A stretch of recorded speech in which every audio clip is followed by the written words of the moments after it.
that sort of thing, I think, has not really been seen. That kind of book level treatment of UV science hasn't really occurred very much in the last 10 years.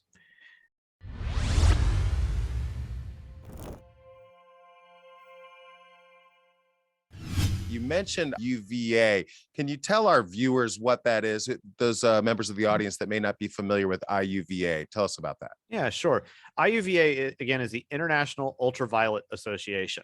And it is a non-governmental body. It is a nonprofit institution that exists to advance the science and education of UV in both in the industry and in the public.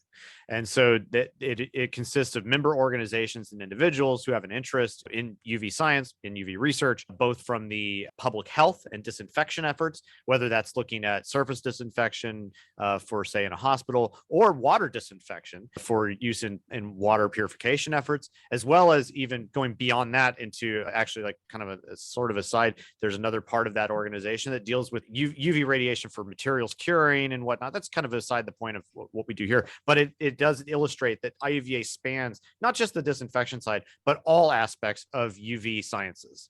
You mentioned the journal. What can you tell us about that and the collaboration with NIST, how that's come about? Sure. So it began really as a process of just publishing the proceedings of our conferences with IUVA. But what we realized over time is that this has greater potential than we perhaps would have given it immediate credit for. So with Dr. Poster's leading, that helped us to get involved with the Journal of Research of NIST. And we opened a call for papers across the entire world, literally, to invite people to submit their research into UV for Public Health. And that has resulted in about, I think we're up to about 14 publications that are going to be in this special section, most of which have already been released, and there's a few more upcoming. But it's been, again, one of the most unusual compilations of literature that's been assembled, I think, in recent memory about UV. I did some looking up, and I haven't seen anything quite like it in the last 10 years. So that's pretty interesting when you think about it, because it just, again, shows how fast this field has kind of developed in the last couple of years alone, and especially due to the pandemic situation that we're in now. So that was kind of that's the genesis leading up to, again, where we are now and what the role that NIST has played in that. That's right. And I find it fascinating that UV radiation, we've known about it for a long time. Obviously, UV light occurs naturally from the sun. We've talked about that on our past episode and the difference between that and the UVC disinfection that we're using today. COVID obviously was a big catalyst for more UV research and looking at UV as a viable disinfection modality. I find it fascinating that there hasn't been more data on UV over the past decade, as you mentioned, until very recently as a result of this collaboration with NIST. Is that correct?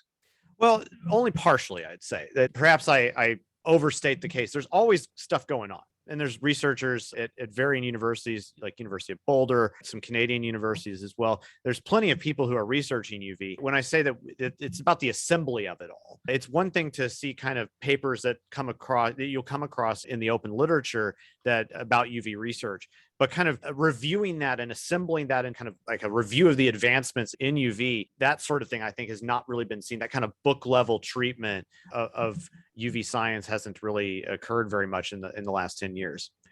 And to be sure, one of the actually coolest things about this journal is that in any kind of peer-reviewed literature situation, one of the most important things about it is providing your citations.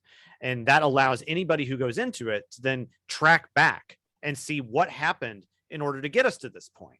And again, one of the coolest things about this particular assembly of information is that you get probably the broadest selection of further resources to go through that I think has probably ever been assembled in the history of UV science.